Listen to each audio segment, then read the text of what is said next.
it's Marley from the Energy Boutique with your energy forecast for Thursday, August 31st. So today we still have the moon in Pisces, and of course we're still in this full moon energy.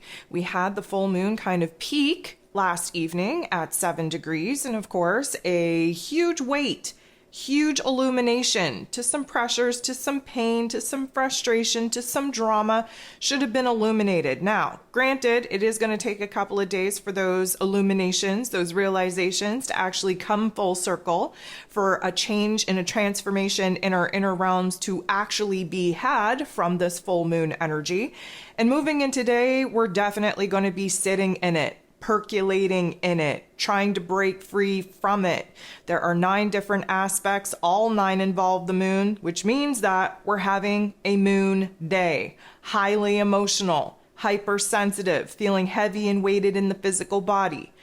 Because we just had a moon event, the day after a moon event always brings on post-lunar ascension symptoms, post-lunar effects, if you will. This is very much like a hangover. And if you consider the fact of what we experience throughout a hangover and compare it to how it is that you're going to be feeling throughout the day, you're definitely going to notice where it is that this full moon energy is having a major effect, not only on your emotional realm and your mental realm and your karmic realm, but your physical realm as well. Go ahead, take a listen to the ascension forecast for this week so that you can understand where some of the physical discomfort, the physical ailments are actually being triggered by this particular energy.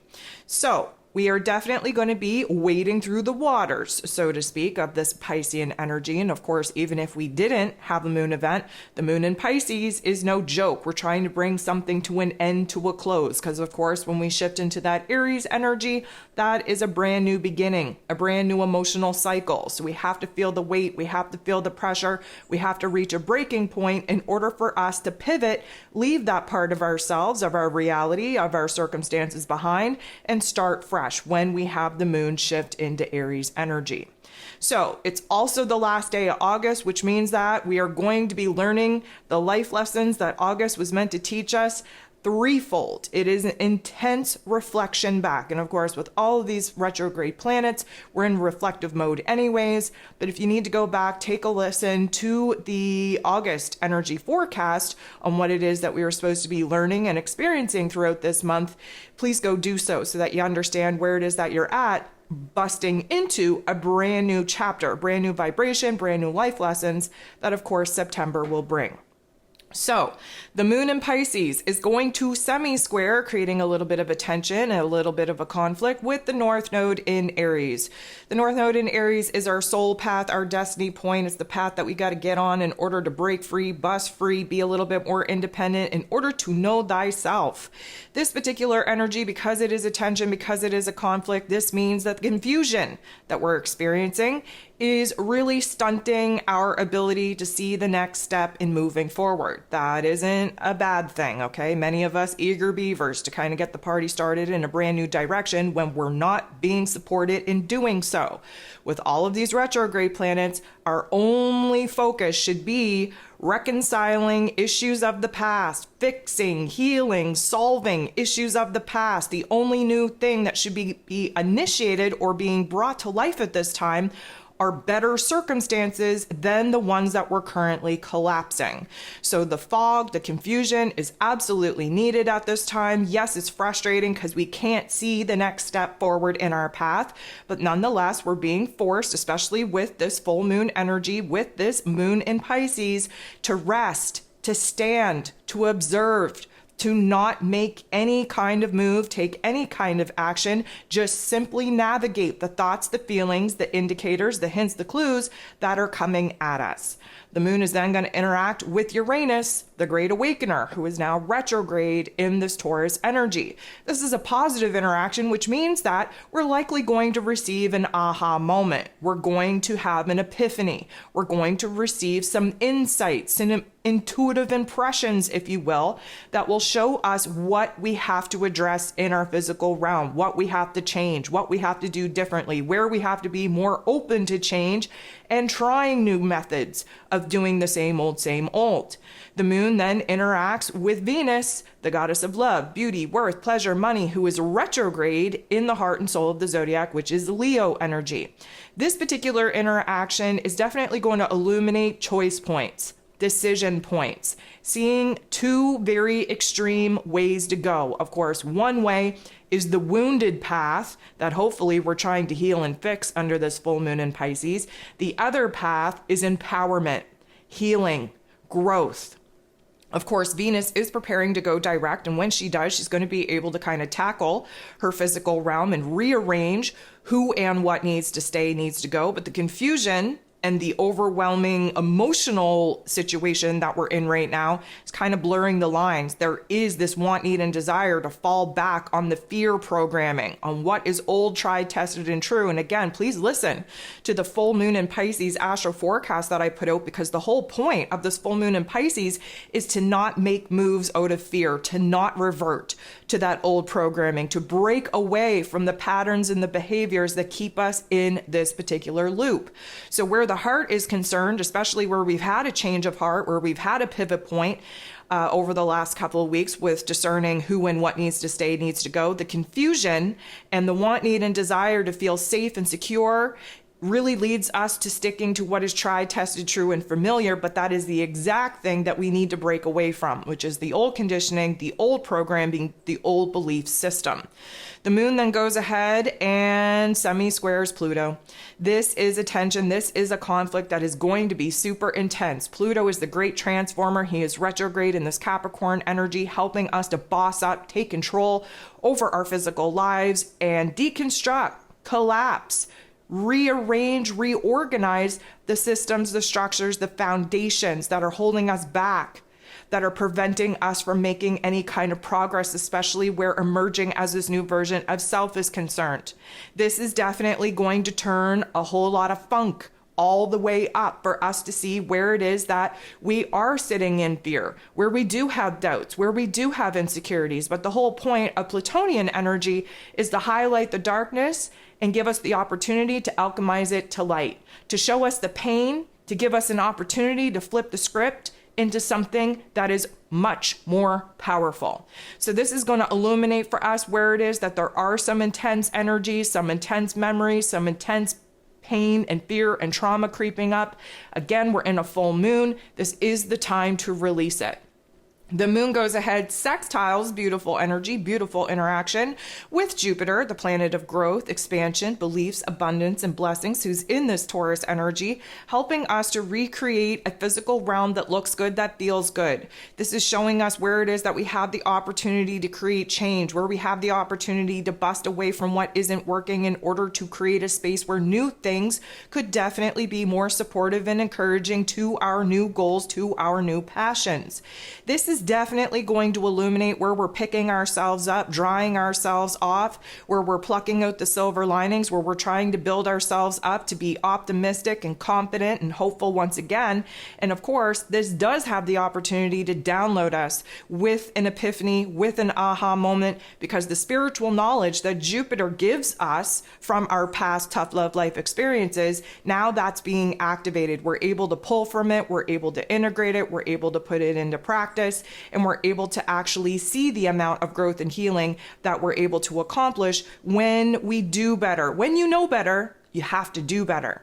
So the moon is then going to interact with Venus again, but this time in a positive way, which means that this little bump up in energy and optimism and confidence that we just received from Jupiter, this is helping us to see the confusion that we sat in earlier, where our heart was concerned, trying to process who and what needs to stay and needs to go. This is giving us a better perspective, a better feeling, a better vibe. We're being supported and really aligning with what it is that we have to do. And again, may I remind you, sometimes doing the right thing is the most painful thing. And this is a lot of the energy that we're currently dealing with, because to sit and do nothing is to continue to sit in that fear program, to sit in the situation and circumstance where you're not growing, you're not healing, you're not evolving.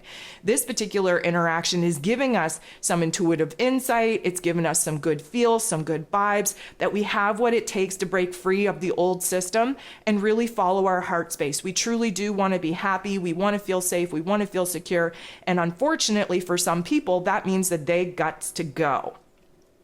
The moon in Pisces then going to sit across and directly oppose Mercury. Mercury is the ruler of the mental plane, ruler of information, communication, how it is that we express ourselves. He is retrograde, looking back, reflecting back, seeing what is broken, seeing what isn't working in order for us to fix it. Because, of course, Mercury is in his place of power in Virgo energy. Pisces energy, Virgo energy, we're still on the healing axis here. This is what the full moon in Pisces was all about.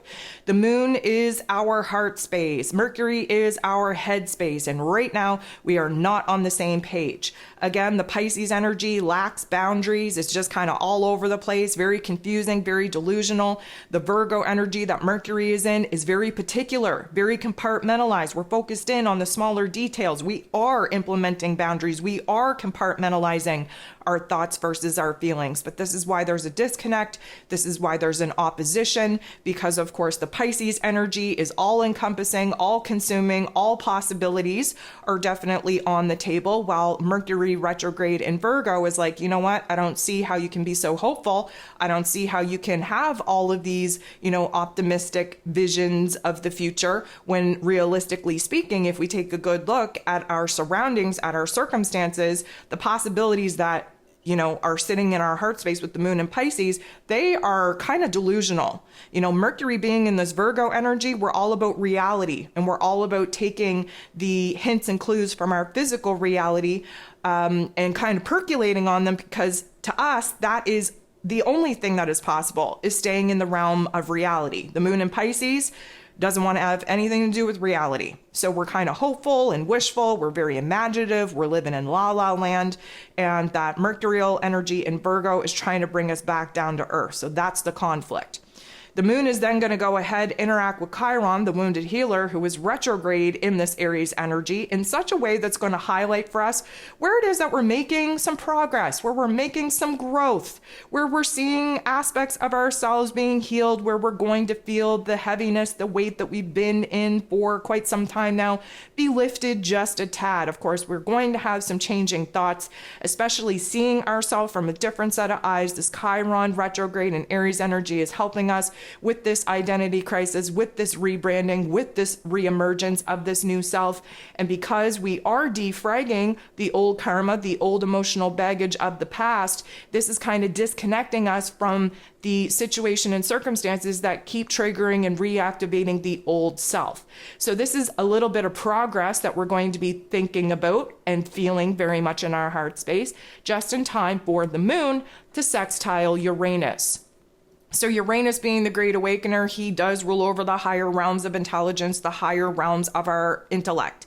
And he is giving us a perspective. He is giving us a puzzle piece. He is giving us an aha moment and an epiphany in order to understand where it is that we've been resistant to change, and where it is that that resistance to change is actually creating the energy blockage, preventing us from moving forward and rearranging our physical realms to be a little bit more supportive and safe and secure and happier and more pleasurable and more joyful. There are things, especially in our physical realm, where our physical body routines, relationships, money matters, and long-term goals are concerned. There are things that we are holding on to when we've definitely outgrown them. And a lot of people do this thinking that I'll just continue to hold on to the old until something better shows up. That's not the way that the universe works. You have to voluntarily give up that which is no longer serving you and create a space for the new elements to actually arrive in. So this epiphany, this change, this aha moment is definitely setting us up to see where it is that we have been essentially blocking ourselves from the progress that we were hoping to make.